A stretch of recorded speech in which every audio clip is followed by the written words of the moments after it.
In this video, I want to give you an introduction to meditation because there are a lot of misconceptions about the subject.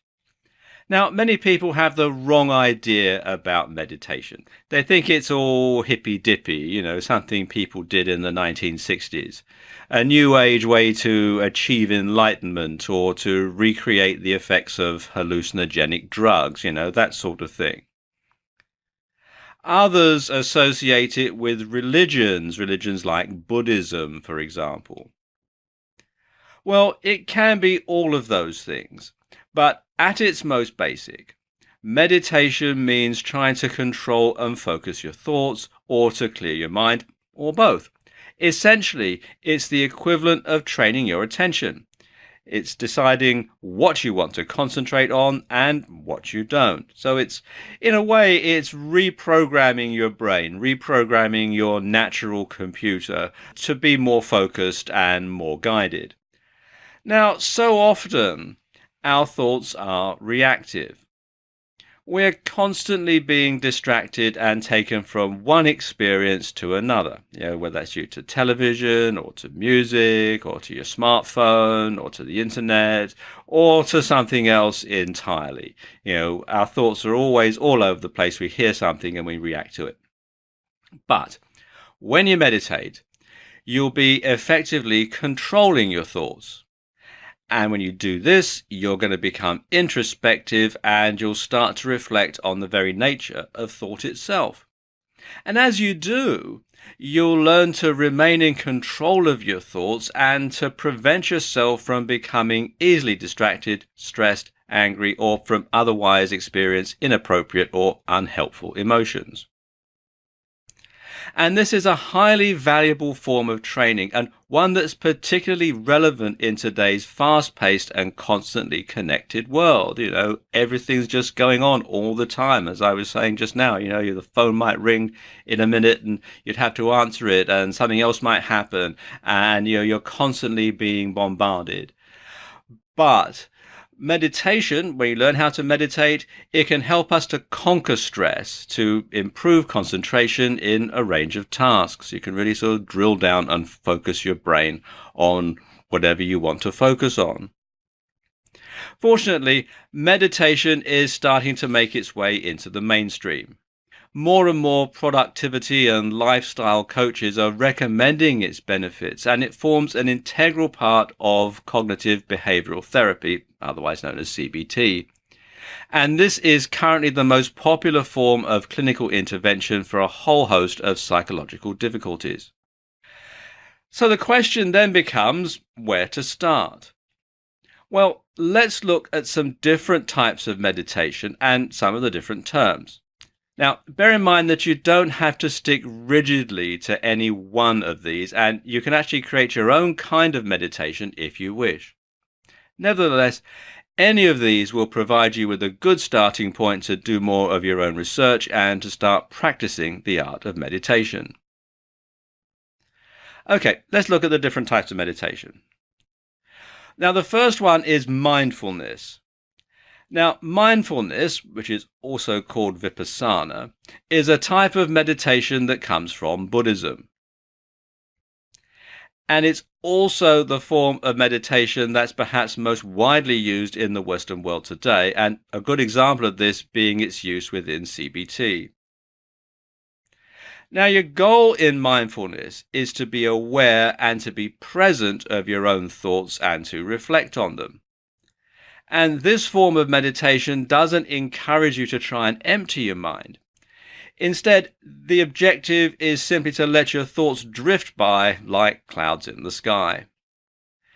And this allows you to become more aware of what thoughts that you tend to have. And in so doing, you're better able to spot negative thought patterns and so on that might be causing problems. And this type of meditation has also been shown to reduce anxiety, almost as effectively as anxiety-reducing drugs. Perhaps the biggest advantage of mindfulness, though, is that it's not as challenging as trying to completely empty your mind of thoughts, and so it provides a great starting point for those who are interested in learning more about meditation. Then there's Zazen. Now, Zazen is a term that essentially means seated meditation, and it's sometimes referred to by the modern Zen tradition as just sitting. This is an incredibly minimalist sort of meditation, which once again makes it ideal for those interested in getting started by, if you're feeling a little anxious about meditation, then you might want to give Zazen a go. Now, the most important thing about Zazen is assuming the correct sitting position or pose. And you want to be sitting like this guy on the right here. You want to be kneeling down with your legs tucked up underneath you. You want to keep your back and neck straight. You want to have your hands lightly clasped and in your lap. You want to be sitting upright, keep your neck straight, keep your eyes closed, and then just simply sit and let the thoughts come. And the simple act of sitting completely still is almost sure to result in a calming effect and to gradually clear your mind, so there's no need for complex instruction beyond just sitting. Now, for some people, the lack of guidance is going to make this an approachable and enjoyable form of meditation. For others, though, it can be frustrating and it might leave you lost. Then there's spiritual meditation. Now, spiritual meditation is essentially a form of meditative prayer.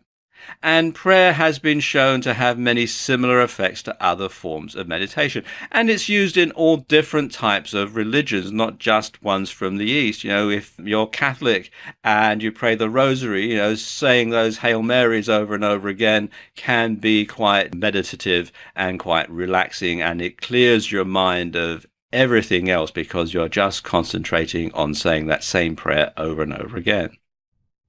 Then there's transcendental meditation. Now, transcendental meditation comes from Vedanta, which is the meditative tradition from Hinduism. And transcendental meditation is once again seated, and this time it uses a mantra.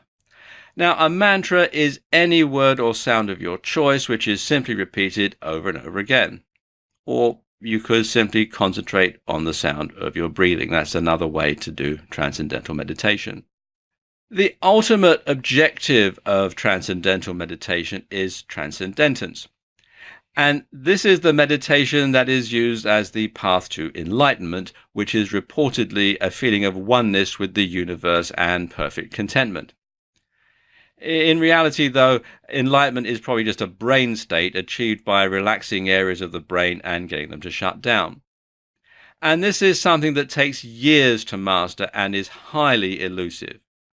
If you use transcendental meditation with the sole objective of reaching this state of mind, then I'm afraid you're likely to be disappointed.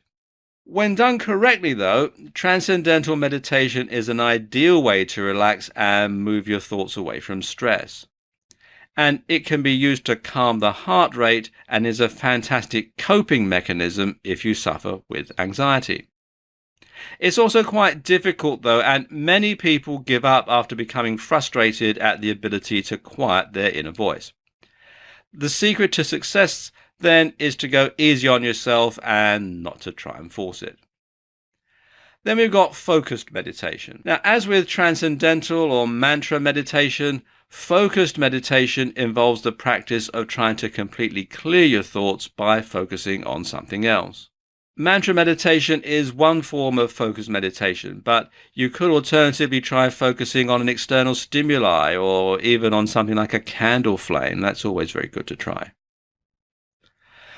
Then there's guided visualization.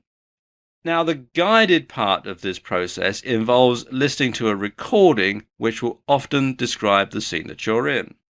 This kind of meditation is great for relaxing and for moving your thoughts away from the hustle and bustle of daily life before you achieve the ability to block out your surroundings through other forms of meditation. Then there's movement meditation. And a great example of this is Tai Chi Chuan, which is a martial art practiced incredibly slowly, involving a set of gentle movements.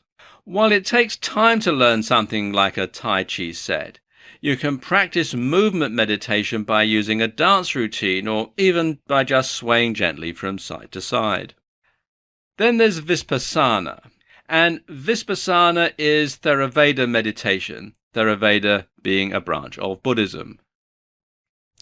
This is meditation which involves close attention to sensation, with the goal being to discover the nature of existence. This form of meditation comes from Buddhism and was believed to be the type practiced by Buddha himself. Then there's Vajrayana. Vajrayana meditation is a complicated and advanced form of meditation, which involves the goal of becoming more Buddha-like. There are various types of meditation within Vajrayana, such as Mahamudra. This form of meditation involves attempts to empty the mind once again, this time by simply doing nothing to the extent that you aren't even focused on trying to meditate. Both the Theravada and Vajrayana forms of meditation are advanced methods and require years of practice to perfect. An understanding of the surrounding beliefs and the cultures is also helpful, so you can put everything into the right sort of context. You can also combine different types of meditation to suit your needs or the situation you may face. So, for example, you might decide to use Vajrayana meditation to psych yourself up for a competition or to prepare for an interview, and then use Theravada meditation to calm down afterwards or to chill out before bed. You can use mindfulness to help make difficult decisions by reflecting on your thoughts in a non-pressured manner, or to help correct damaging thought patterns. And you can use transcendental meditation to give your brain a rest when you're on a long, boring train or bus journey.